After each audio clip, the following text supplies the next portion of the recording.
कभी मैं ये विषय बहुत प्यार से कह रहा हूं, नाराज मत हो जाना। भाई अपने पीएम नरेंद्र मोदी ऐसे ही हैं। वे विपक्ष के आरोपों और उनके लांछन से विचलित नहीं होते, उनको एकत्रित करके अपना बढ़िया आयुध बनाते हैं और उन्हें उसी विपक्ष के विरुद्ध ऐसा प्रयोग में लाते हैं जिसके पश्चात समूचा विपक्ष या तो निरुत्तर हो जाए या फिर अंट शंट बकने लग जाए। नमस्कार, स्वागत है आपका टीएफआई पर, जो है भारत का सबसे बड़ा ऑल्टरनेट न्यूज मीडिया पोर्टल। और मैं अनिमेश पांडे आपको परिचित कराऊंगा पीएम मोदी के अभिभाषण के उत्तर में दिए भाषण के उन महत्वपूर्ण पहलुओं से, जिनमें से कई ने विपक्षियों को या तो बगले झांकने पर विवश कर दिया और कई तो उनकी वाक्पटुता से ऐसे बिलबिलाए कि पूरा देश खिलखिलाए बिना नहीं रह पाया।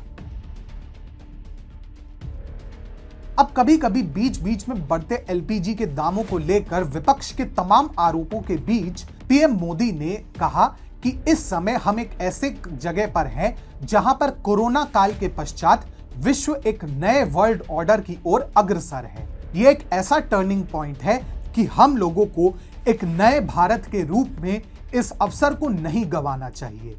इस परिप्रेक्ष्य में आजादी का अमृत महोत्सव अपने आप में एक अत्यंत प्रेरक अवसर है और उस प्रेरक अवसर और नए संकल्पों को लेकर देश जब स्वतंत्रता के 100 वर्ष मनाएगा, तब तक हम पूरे सामर्थ्य, पूरी शक्ति से, पूरे संकल्प से देश को उच्चतम स्तर पर लेकर पहुंचेंगे। पीएम मोदी ने कहा कि पहले गैस कनेक्शन स्टेटस सिंबल हुआ करता था, लेकिन अब गरीब से गरीब व्यक्ति तक इसकी पहुंच है और ये बहुत प्रसन्नता की बात है।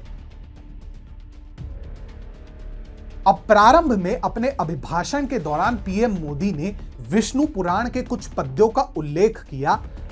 यत् समुद्रस्य हिमाद्रश्चैव दक्षिणम् वर्षतत् भारतम नाम भारती यत्र संततिः। तो विपक्ष तो ठहरी सनातन विरोधी, सो वो तो विष्णु पुराण का विरोध करने लगे। इस पर नरेंद्र मोदी ने कहा कि ठीक है, हम नेहरू जी का उल्लेख करेंगे, लेकिन विपक्ष को क्या पता था कि वे तो अपनी ही शामत को न्योता दे रहे हैं। नहीं समझे और आप आजादी को पूरी तौर से बचा नहीं सकते हैं।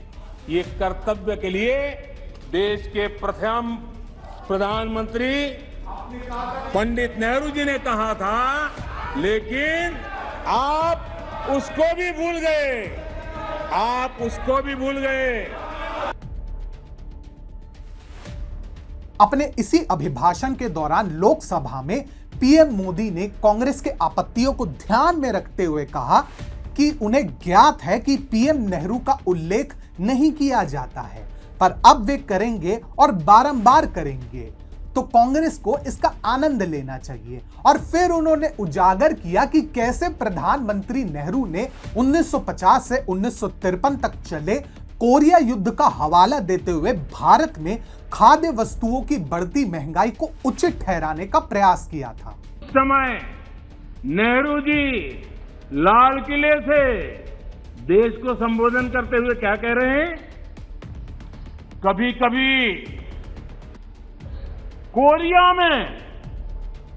कोरिया में लड़ाई भी हमें प्रभावित करती है। इसके चलते वस्तुओं की कीमतें बढ़ जाती है। इति नेहरू जी, भारत के पहले प्रधानमंत्री। लेकिन यह तो कुछ भी नहीं था बंधु। जब राहुल गांधी ने राष्ट्रपति के अभिभाषण के उत्तर में नरेंद्र मोदी की सरकार को कथित तौर पर घेरे में लिया था, तो उन्हें मीडिया में एक आक्रामक, प्रतिभाशाली नेता के रूप में प्रदर्शित किया गया था, जो कभी भी पीएम मोदी को चित्त कर सकते हैं। परंतु पीएम मोदी ने कभी भी कच्ची गोलियां नहीं खेली थी और वे तुरंत राहुल गांधी की कमजोर नब्ज पकड़ते हुए बोल पड़े, जब दिन को रात कहें तो तुरंत मान जाओ, नहीं मानोगे तो वो दिन में नकाब ओढ़ लेंगे। उन्हें आईना मत दिखाओ, इन्हें आईना मत दिखाओ, वो आईने को भी तोड़ देंगे।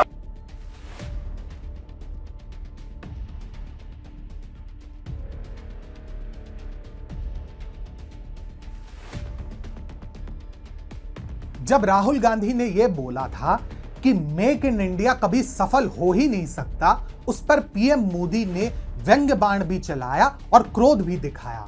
उन्होंने कहा वो कहते हैं कि मेक इन इंडिया हो ही नहीं सकता। बताइए, अब इसमें भी आनंद मिल रहा है इन्हें। पहले तो ये बात बाहर करते थे, अब सदन में भी हो रही है। यही कारण है कि आप लोग पूरे देश में अब उपहास का विषय बन गए हैं और भारत की सफलता के लिए कोई ठोस प्रमाण की आवश्यकता नहीं है।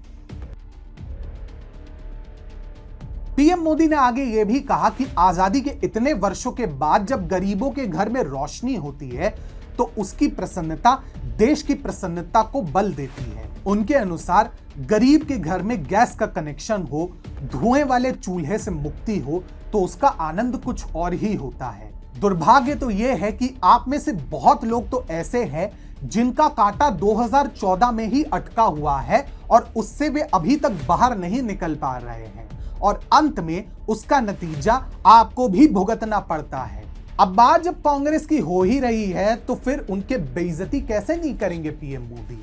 पीएम मोदी ने कांग्रेस के राजनीतिक इतिहास का कच्चा चिट्ठा खोलते हुए याद दिलाया कि नागालैंड के लोगों ने आखिरी बार 1998 में कांग्रेस के लिए वोट किया था और तब से अब तक 24 वर्ष हो चुके हैं। ओडिशा ने 1995 में इस पार्टी के लिए पूर्ण बहुमत से वोट दिया था, परंतु तब से 27 वर्ष हो चुके हैं लेकिन वहां उन्हें एंट्री नहीं मिली। इसी भांति गोवा में 1994 में अंतिम बार उन्हें पूर्ण बहुमत के साथ एंट्री मिली थी, लेकिन तब से 28 वर्ष हो चुके हैं और गोवा ने इस पार्टी को स्वीकार नहीं किया।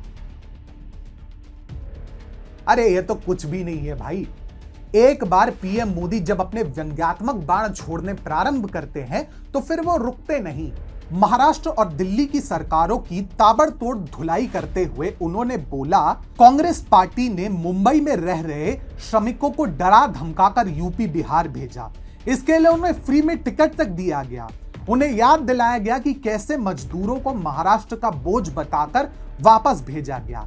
इसी भांति दिल्ली में भी लाउड स्पीकर से बोल बोलकर मजदूरों को वापस उनके घर भेजा गया। इस कोरोना काल में कांग्रेस ने तो हद कर दी। रेलवे स्टेशन पर खड़े रह करके मुंबई छोड़कर जाने के लिए प्रोत्साहित करने के लिए मुंबई में श्रमिकों को टिकट दिया गया, मुफ्त में टिकट दिया गया।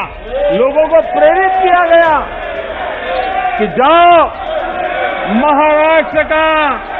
महाराष्ट्र में हमारे पर जो बोझ है वो जरा कम हो और जाओ, तुम उत्तर प्रदेश के हो, तुम बिहार के हो, जाओ वहां कोरोना फैलाओ।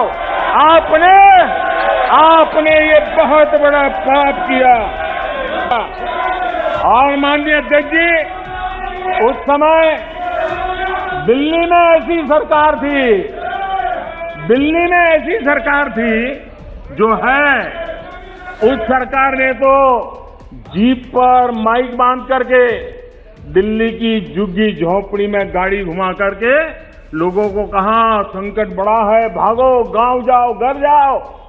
और दिल्ली से जाने के लिए बसें दी, आधे रास्ते छोड़ दिया और श्रमिकों को लिए अनेक मुसीबतें पैदा की। उन्होंने कहा, सदन बात का साक्षी है कि कोरोना से जो स्थितियां उत्पन्न हुई उससे निपटने के लिए भारत ने जो भी रणनीतियां बनाई उसको लेकर पहले दिन से क्या क्या नहीं कहा गया है। उन्होंने ये भी याद किया कि दुनिया के अन्य लोगों ने बड़ी बड़ी कॉन्फ्रेंसिंग करवाकर ऐसी बातें बुलवाई ताकि पूरे विश्व में भारत बदनाम हो। इससे अभी विपक्ष के क्या हाल हो रहे हैं आप सोशल मीडिया पर स्वयं देख सकते हैं। अब पीएम मोदी ने स्वदेशी से घृणा पर भी विपक्ष को जमकर धोया।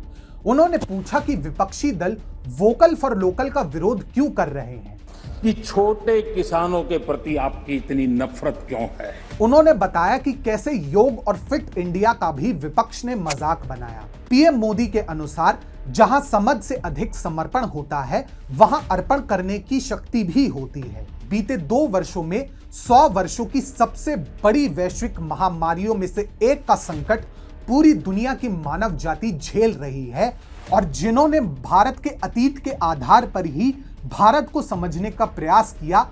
उन्हें तो आशंका थी कि शायद भारत इतनी बड़ी लड़ाई नहीं लड़ पाएगा और खुद को बचा भी नहीं पाएगा, लेकिन हुआ इसका ठीक उल्टा। इसी विषय पर आगे बात करते हुए पीएम मोदी ने बताया, लेकिन आज स्थिति क्या है? मेड इन इंडिया कोविड टीके, कोविड वैक्सीन दुनिया में सबसे प्रभावी है। आज भारत 100% पहली डोज इस लक्ष्य के निकट करीब करीब पहुंच रहा है। भारत सरकार ने यह सुनिश्चित किया है कि 80 करोड़ नागरिकों को महामारी के दौरान मुफ्त में राशन उपलब्ध कराया जा सके और अब भी ऐसा कराया जा रहा है। हमारी प्रतिबद्धता है कि कोई भारतीय भूखा ना रहे। क्या आप नहीं चाहेंगे कि देश आत्मनिर्भर बने? जिस महात्मा गांधी जी के आदर्शों की आप बात करते हैं, तो इस अभियान यानी वोकल फॉर लोकल को ताकत देने में आपका क्या जाता था?